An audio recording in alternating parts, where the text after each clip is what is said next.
Okay, Dr. Chris here at the Nerve Health Institute. One of the things we do here is a technique called Quantum Neurology.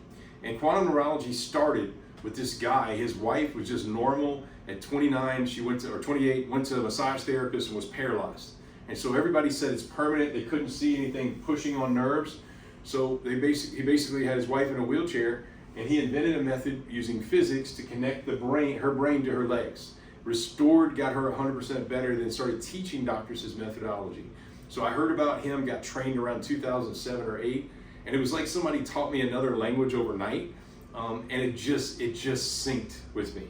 So I've just been inventing all these new ways of connecting your brain to your parts. And so this method, one of the things we do here at the Nerve Health Institute, the first visit you're coming in, what we're going to do is check methodically the power in each one of these nerves, coming off your spinal cord, going to your different parts, and there's 88 of them specifically that are major nerves, like breakers in a breaker box. We have this form, and you can see some red circles here that I'm just circling just to give you examples. These are the major nerves we're checking, and they start from all the spinal nerves here all the way to the cranial nerves here. And so we have a very, very meticulous manual method. It doesn't involve needles to check nerves like some of the nerve conduction velocity tests I don't really agree with. I'd much prefer manually saying, hey brain, are you connected here? Are you connected here? Are you connected here? So I have a patient here, and you can see an example of this would be, let's just say I have her hold here and pull the leg across. This test here, yeah, that's actually weak. This test here is, people think it's a muscle test, but it's actually not a muscle test. Remember, the brain has to send light energy through the spinal cord.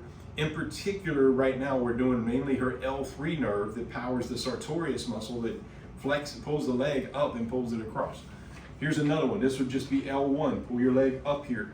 This would be another test, and that one's strong. So when it comes to this type of manual testing, it takes years to refine this manual testing because she's a particular size. I may have an elderly patient right after her. I may have a professional athlete right after.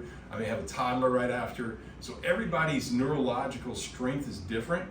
And what we're trying to assess is how connected is her brain to different spots in her body.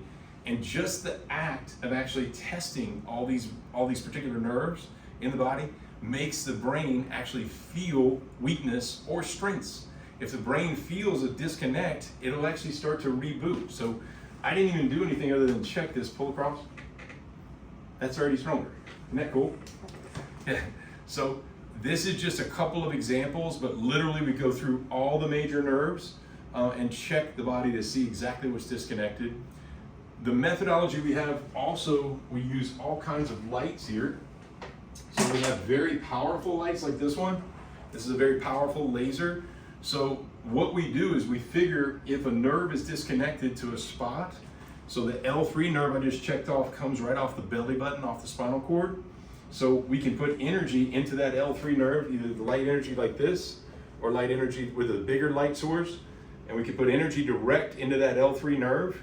And a lot of times it'll be weak and go to strong. And so similarly, we do all the major nerves, in particular all the cranial nerves, everything in the body. The gist of this, I know it's complicated, it sounds complicated, is just making sure that the brain is connected to the majority of the 30 trillion cells in our body, which is crazy, complicated. So I hope this helps.